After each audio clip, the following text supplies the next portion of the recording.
Mrs. Jessie Sheen. Now, we're in the home of Mrs. Jessie Sheen. The day is Thursday. The date is the 29th of March, 1962.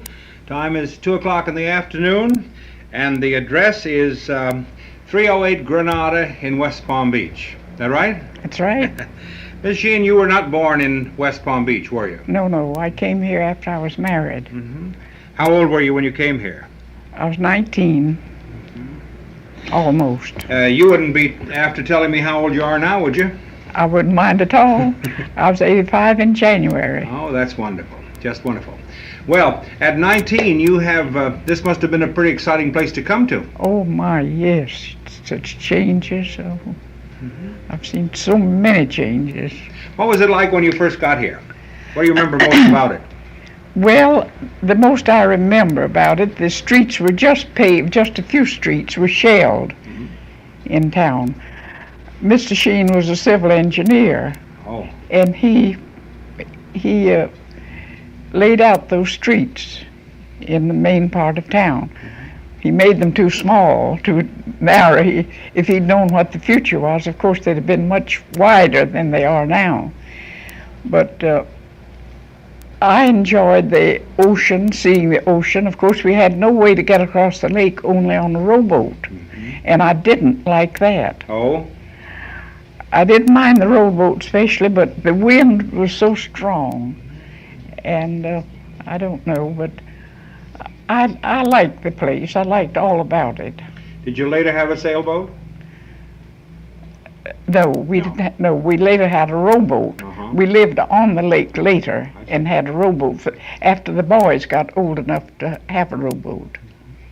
Had you seen West Palm before you came here? No, I hadn't. This was a complete surprise. Surprise. Mr. Sheen had been here 3 years, but I hadn't until I was married. You were conducting a long-distance romance then, huh? Oh, yes. Yes, he had known me since I was 8 years old.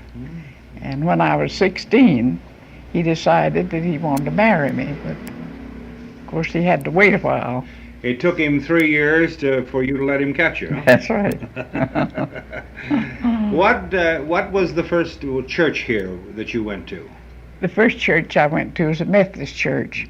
It was then right near me. I lived on Dixie Highway and Vernia Street on the corner, and the church was on the next corner north of me, the Methodist church. Who was the minister there then? I can't remember now. That's too long. Was the church a center of social activity? Did they have entertainments or ice cream socials? Oh yes. And the minister at that time built most of the church himself. By hand? By hand. He did most of the work on it. I wish I could remember his name, but I can't now. That's been a long time. And then, after they got they decided that church was not big enough, and then they built the present church. Oh, I see. Where was the cemetery in those days? The cemetery then was down on the lake.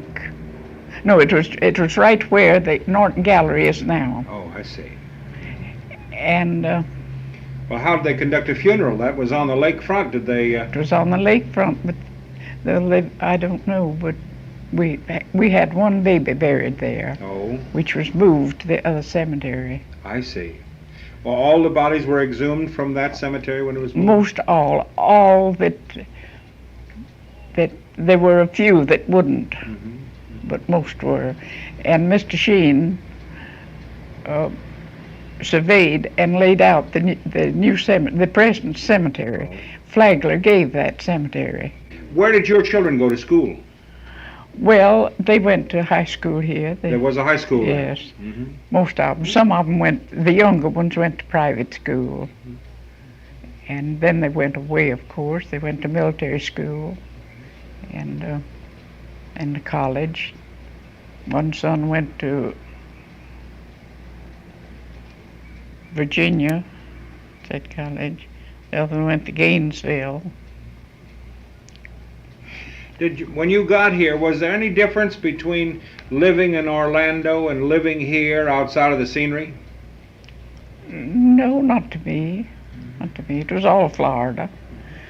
Of course, the climate was a little different. Not too much difference. Were the availability of things in the store, did they have fewer here than in Orlando? No, I don't think so. I think when I came, we had everything. You see, by then, there were stores on this side of the lake. That was in '97. And there were stores on this side of the lake. What were some of the stores here then? Well, they were all on Clematis. Burkhardt had a grocery store, and Strom had a grocery store. And I did my trading with Strom. They sent men around to take orders.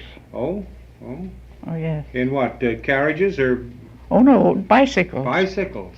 Bicycles. They'd come to your door every morning, take an order, and then deliver your groceries every day. This was before the days of the telephone then. That's right. That's right. Well, they must have had to struggle some to get a big order over here. No, there were plenty of people here when I came.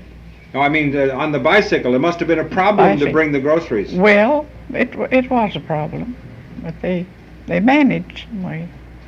The construction of the houses, was it mostly wood in those days? Yes, mostly wood. Mr. Sheen had rented a little house, a bungalow, before he went up, before we were married, about 3 months before. And then he didn't want to buy until he saw that I liked it. Then after we were married, he bought it. And the little house now stands. It was moved from where we were living. And it now stands near the railroad on Dixie Highway. Oh.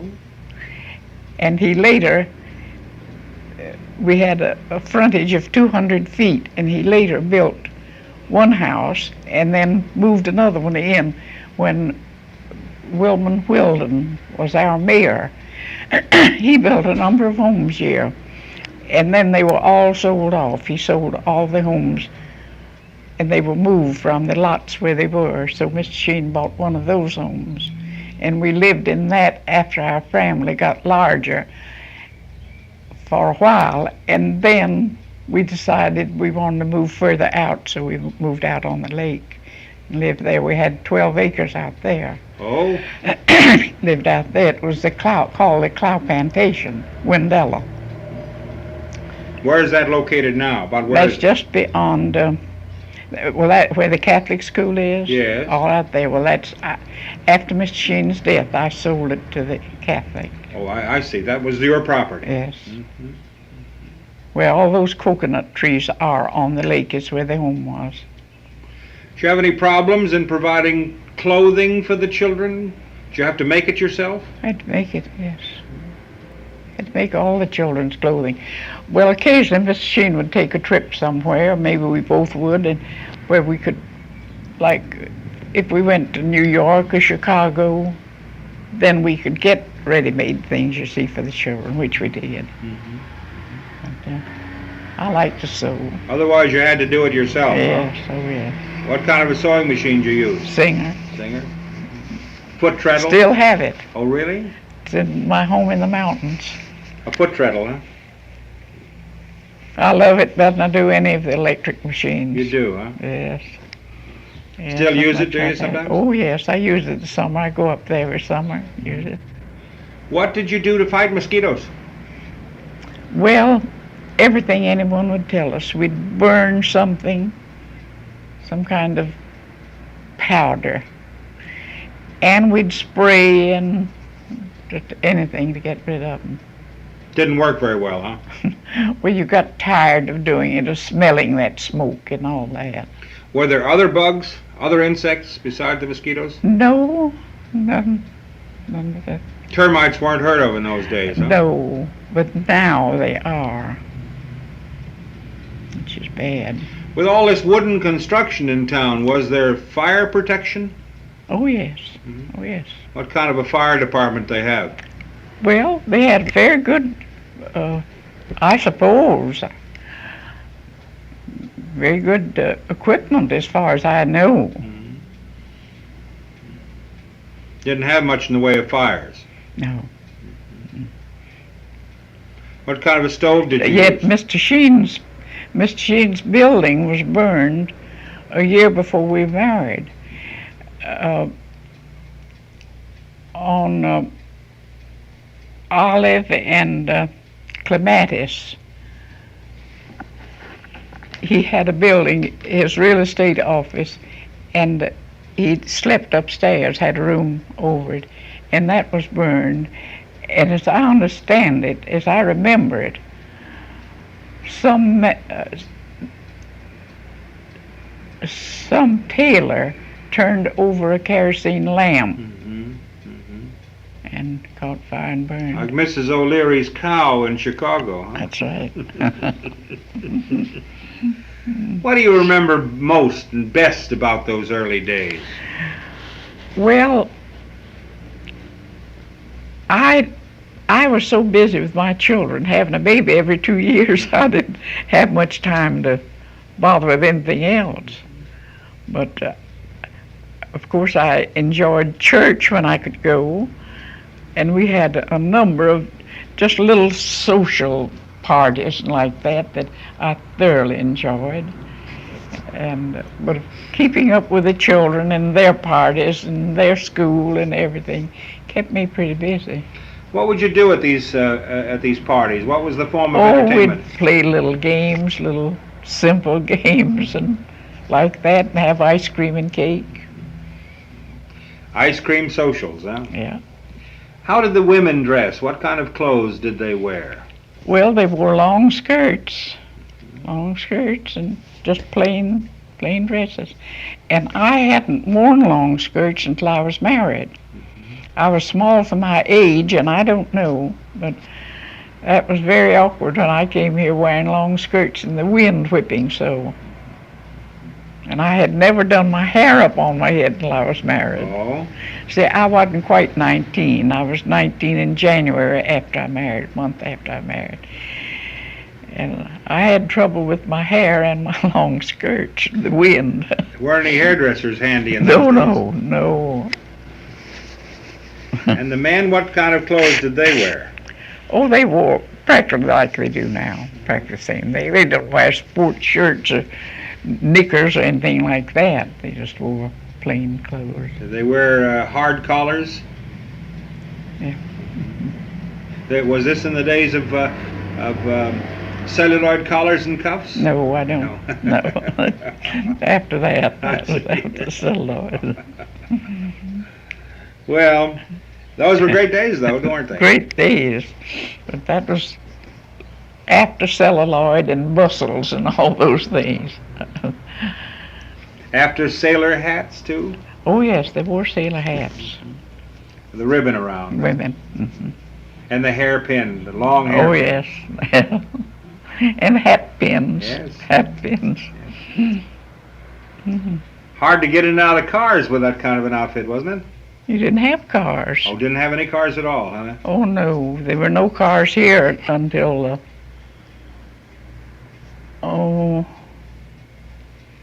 the first automobiles down here were in about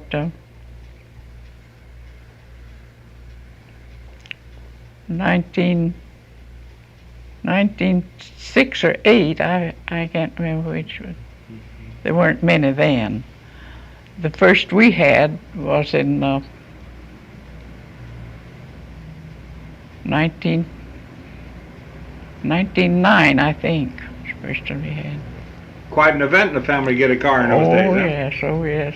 My mother came down to visit me, and she didn't want to ride in it. But we finally got her in. She rode. Did the cars scare the horses on the roads? Not always. Sometimes they would. Sometimes. There doesn't seem to have been a great number of horses in this area. No, because they had to be shipped in. Mm-hmm. No, when we were here, we had a cow. I don't remember how we got that cow, how it was sent in here, but we did. And I don't remember many horses though. I remember a little Spencer Lanehart had a little pony and a little cart. He and his mother used to ride in that. But were not many horses here. People didn't ride either. No. Most everybody rode bicycles. Most everybody. And then later on, they had those wheelchairs, you know, that they used the wheelchairs. Everyone that could have a nigger, and of course most everyone could then, because niggers you didn't pay then $1 and $1.25 an hour like you do now. Niggers. No, the $1.25 was wages for day laborers. Yes, that's right. That's right. And lucky to get it. Was food expensive as you remember it? I don't think so. I don't think food. I know it wasn't in the mountains when we went up there, and I don't think it was here. Because I know up there they'd bring a crate of chickens by. You'd buy a crate of chickens, and I think they're about 15, 20 cents a piece for fryers. Butter, 15, 20 cents a pound. And of course vegetables were almost nothing up there. But there were a lot of vegetables raised around here, weren't there? Oh yes, there were vegetables. We didn't have a garden, but so many people did. But, what was the principal industry then? Oh, I don't remember whether it was fruit or must have been fruit, I guess. Was there any commercial fishing done here? Oh yes, there's fishing. Fishing. But West Palm Beach was pretty good size when you got here. Yes. See, they had already moved on this side. There were several had homesteaded over here. Now, when Mr. Sheen came, there were very few homes on this side. He lived on the other side for a while. And then people began coming over here. But when I came, it was well settled in the 3 years, you see. There had been quite a few stores, hardware store. Anthony's were here. Anthony seemed to have been here almost since the start of time. Well, they have. They were first, I think they were first in Palm Beach and then came over here. And I have a ring that Mr. Sheen sent me for my 16th birthday that he got from Anthony's. Oh, really? A little, my birthstone in the center and little diamonds on each side. And I took it down and showed it to M. Anthony. And he had it in the window there when they were celebrating their 50th anniversary. He had it in the window with where it came from and all. When they first came, they sold jewelry instead of goods. I'm going to talk to him this afternoon. You are? 3 o'clock. Well, he'll remember me, and because we belong to the Methodist Church at the same time. Now I belong to the Presbyterian Church because after I quit driving a car, I couldn't get to the Methodist Church very well. And my daughter-in-law belonged to the Presbyterian Church, and I would have to go with her to the Presbyterian Church. And I thought, well, now, it seems foolish to me to be a member of one church and attend another. So I just joined the Presbyterian Church. But my grandfather was a Methodist minister, my mother's father. And I hated to do that, but... Have the Methodists read you out of the church? I think so. I think they have, yes. I never hear from with them. What about the Indians? Did you have any experiences with the Indians? Well, yes. The Indians, after we moved up on the lake, the Indians used to worry us quite a bit. Really? They camped on a place just beyond us we call the Point, which is just beyond the Catholic Church now, the Catholic school. And they would come to they'd row their boat to our dock and land, you know, and come there to get water at the pump. Well, we had the water system in the yard to water the lawn. And sometimes they would go out there and turn it on. At night, they'd go in town, get too much to drink, And some nights we'd wake and they'd be out there just having the Indian dance on the lawn with the water running and having the best time imaginable. Of course, I was afraid of them when I first came here. First time I saw them, we went to Fort Lauderdale. Mr. Sheen went down there on business of some kind, and I went with him. And the Indians were there. And I was so afraid of them. And the first thing one Indian said to him, "Your squaw?" He said, "Yes, my squaw." He said, "I like your squaw. You sell me your squaw?" He said, "How much you give me your squaw? Well, how much will you give me for my squaw?" He said, "I give you $1 and a coon skin." Well, you know, I was so afraid of them that night I couldn't hardly sleep. I didn't know what they were going to do. Mr. Sheen thought you were worth more than $1 and a coonskin. Of course, he knew the Indians well and liked all of them. They liked him. No, they never did anything but make you fearful. They never caused you any harm. No. They got so they would ask for food when we lived up there. They'd ask for different things. And of course, we would give them. Did you know Billy Bowlegs? Well, Miss Was Sheen. he in that group? Yeah, Miss Sheen did. See, he used to go out surveying all out there, and he knew them well. He was county surveyor for a while and a city engineer.